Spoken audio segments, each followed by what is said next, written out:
We're gonna be trying some Sarku Japan, guys. Alright guys, so we're back with another video. As you can see, I put my little box braids back in. Yeah, I'm just tied and I have my hair done, so I feel like if I do my hair, that's like 20% of my problem. So yeah, we're gonna be eating this Japan type of teriyaki food, so let's get into it.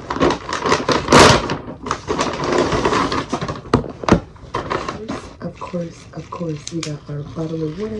Make sure you mind your business and drink your water for sure. Never forget to drink your water and drink it while it's cold. I don't know, it's just something about freezing the water that, I don't know, it just tastes better, honestly.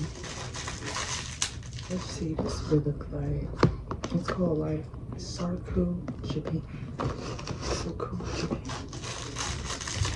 This could be like some type of Chinese Japan food. And I never noticed if like Chinese food or Japan food is the same. I don't know, we're gonna get into it and do some little chit chat. See, they got the little top, you put the sauce in the top. And this would look like guys, but as you can see, like the back of my hair, let me show you the back. You see? The back of my hair is still like cut to, it's still cut to like about a 1 because it's growing back. So I'm not sure if I want to get it cut again or just let it go back out, but I do know I can't put box braids like from my ear down. I can't put box braids, so yeah, if you see a little, you know, like just mind your business, salad on the side. And honestly, y'all, this is the shrimp and chicken teriyaki with fried rice. We're actually gonna try it without the teriyaki sauce. I just got the regular teriyaki sauce, and you can get the regular one or you can get a spicy one, but this like the regular normal, you know. But I do like spicy sometimes, but not too much, but we're gonna try it without the sauce. So we're gonna get some chicken, because y'all know I eat all my food together, but I will eat it like one by one if I'm trying it or if I really feel like craving that food. But for the most part, I eat all my food together. So we're gonna try the chicken with the rice.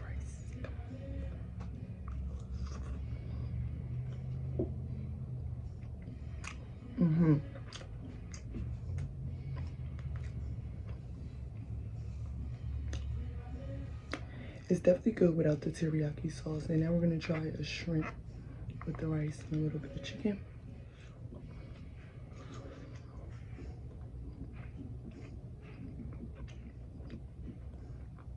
And we're gonna try like some of the cabbage.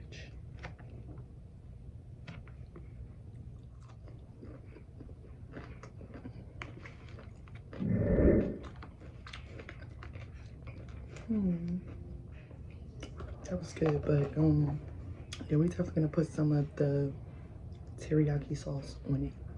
Yes, and if y'all haven't noticed, I don't have no lashes on. If you're wondering what looks different about my face, and I really don't even got like, you see, I really don't even got like no real lashes right now. I probably ripped them all off with my fake lashes over the last 2 weeks, but they'll grow back. They just need some time. So yeah, I haven't really been wearing no lash. Some teriyaki.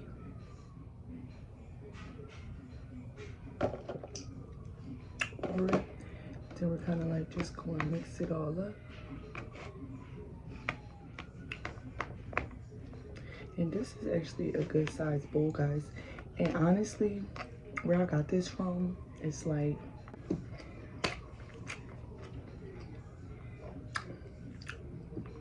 where I got this from, they actually had like a diversity of different people working here. So there was some black people, um Chinese people, Japan people, white people, gray people, orange people, purple people. There was so many different diversities in this restaurant. So I feel like that definitely takes a toll. Like it takes a toll on your platter of food, because you know, I just feel like regular Chinese people, they don't like, they portion real good, like down to the rice, you know. And I feel like black people, we kind of just throw it all in there. So I feel like I probably got that end of the platter, because this platter was on sale. Actually, they had like a sale where if you order on their app and you spend more than $10, then you get $5 off. But honestly, you don't even gotta spend the whole $10. Like, you don't even have to spend the whole $10. $9 and some change, and they still put the $5 on it, and you just pay, you know, the balance. So it's a cool little app promo for me. A lot of the times when I'm ordering from a new place, I always look up if they have an app, or I go on their website and see if they have any like promo deals or anything like that. Cause like I be on the McDonald's app heavy, heavy, you know, heavy. And a lot of people be like, I don't want to use that. But like, I feel like no matter how much money you could get, you can never go wrong with the app, because you could just, and even if you got more money, that's better for you, because you get like the real expensive good deals. Like, especially if you're feeding like a bunch of people, for sure. I'm always talking about everybody else, right, in their business. And as for me, I've been like mentally drained. A lot going on, from relationships to family to my personal life to my work to my school. Like, everything's been kind of like in shambles, and I don't know exactly where to pinpoint it, because I know like I've been slipping that much. So I feel like a lot of the stuff I went through recently, it was like a handmade, purposely done kind of a situation. And normally with situations like that, I don't complain, because I do know that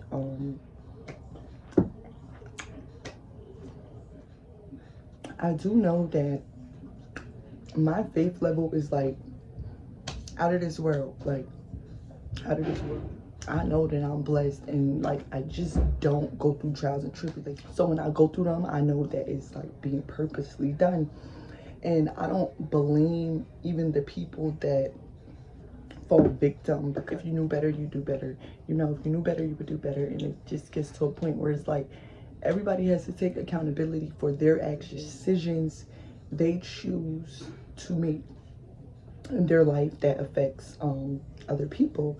You know, it's just like me. Like, if I say, oh, I don't like when like I argue with my family, and I don't like when we not seeing eye to eye. I don't like when I can't just like call them when something pop in my head. Like, I don't like that feeling. So you would think that moving forward, both parties, like when we're around each other, we would try our best not to, you know, cause these things to happen, knowing that me, myself, is going to react. So when these things are still put in place to happen, I feel like they want my reaction. And I know sometimes you can't give people the reaction they want, but when it comes to family, and when it comes to, you know, who you are and stand on and your values, when people constantly, like, you know, keep on interfering with your values that you stand on, that becomes a them problem, you know, because it's like at this point you're telling me to change my whole self just to, you know, be welcomed in your presence respectfully. And with all due respect, it's just not happening. So I don't know, guys, you can just stay tuned. As for Christmas, it was positive as it's gonna be. Like, I got to see my son prior days to Christmas, so it's like I kind of got that, you know, feeling, because for me every day is Christmas, you know, every day is a gift. So I got to see my son for the holidays, and even though it didn't go as planned, or I didn't get to like really be with my family like the whole Christmas and really get the whole feeling, it just kind of comes with the territory. And I feel like everything happens for a reason, because I feel like if I would have stayed with my family the whole Christmas, like I feel like I would have been like attached, you know. I would have felt so loved, like, because I'm the type of person, I don't like to feel too much love because I get claustrophobic.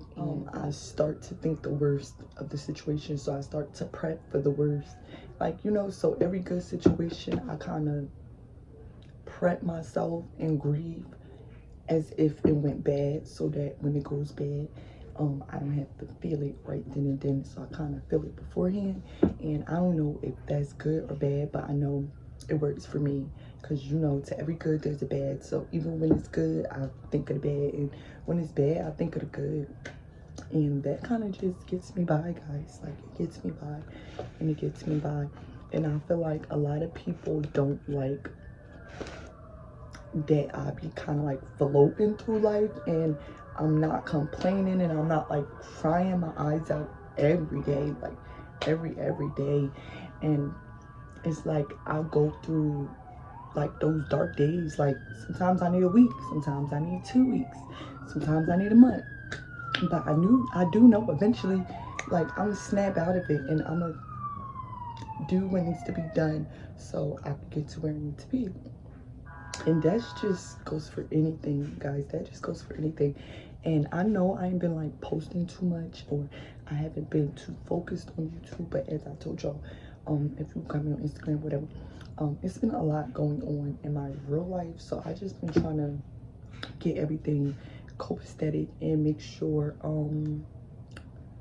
you know, my journey through life is not affecting my loved ones, or making sure that I don't chase my dreams so much that I neglect my child more than I already have. So I'm kind of like there with it, but for the most part, I'm kind of just taking everything in.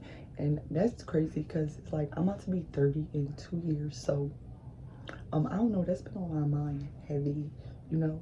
Like, I've been thinking about these days right here since I was like my son age. So now that I'm here, it's kind of like, whoa, like, I'm a little stuck, you know. And I feel like when I talk to other people that's like almost 30, like 20, like people my age, like they all have that same narrative. Like, we're all just like sitting back, like comfortable, chilling, no matter what it is you're doing, just waiting to turn 30 at this point. Like, we're just like, do we act 30, do we act 20? Like, we're just like in the middle. So if anybody could relate to that feeling, like, to where they're just not existent in the world, because you feel like 28 is like right in the middle, you know. It's like right in the middle. So it's kind of like you're at the point in your life where it's like do or die type of situation, and you just don't know. You just don't know. So it's like a lot of people go through these phases when you're coming from like a kid to an adult, you know. But when you're in your prime, you're going from like prime to adult, like that's something different, you know. And that's different, you know. That's a different journey, because you're already like who you are, you know. You already stand on your values, and you already know what you know. So it's like when you go forward in a situation, it's always like a little stalling, and a little more scarier, and it's a little more caution, and it's just a little more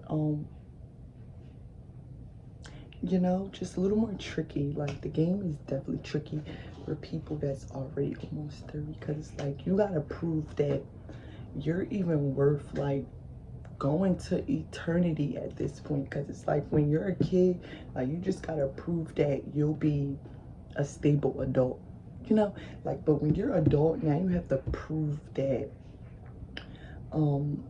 you can be a grown-up, you know. And that's hard. Like being a grown-up is so hard, so hard, because even like telling a sarcastic joke and like keeping a straight face, that's hard for me to do, because it's just like, that's a joke, right? Like, and I don't know, I've always been like a laugher. Like even in class and school and stuff, I was like the laugher. So like the slightest funniest face or thing or, you know, movement would just have me laughing for hours. So that's kind of, I like, I'll start crying and everything. Like I'm one of those ones that laugh so hard they start crying. You know, that's why I hate when people make me laugh in the club, because it's like, why are you being childish? And then they're looking at me while tears coming out my eyes. I'm all laughing, and it's just like, it's your fault. Like, you know, you're the funny one. I'm just trying to take it all in and find the right words to express it all, you know, and just more so get it out in a way that is not detrimental to, you know, others. And that's just pretty much it. But stay tuned for more ghetto confessions.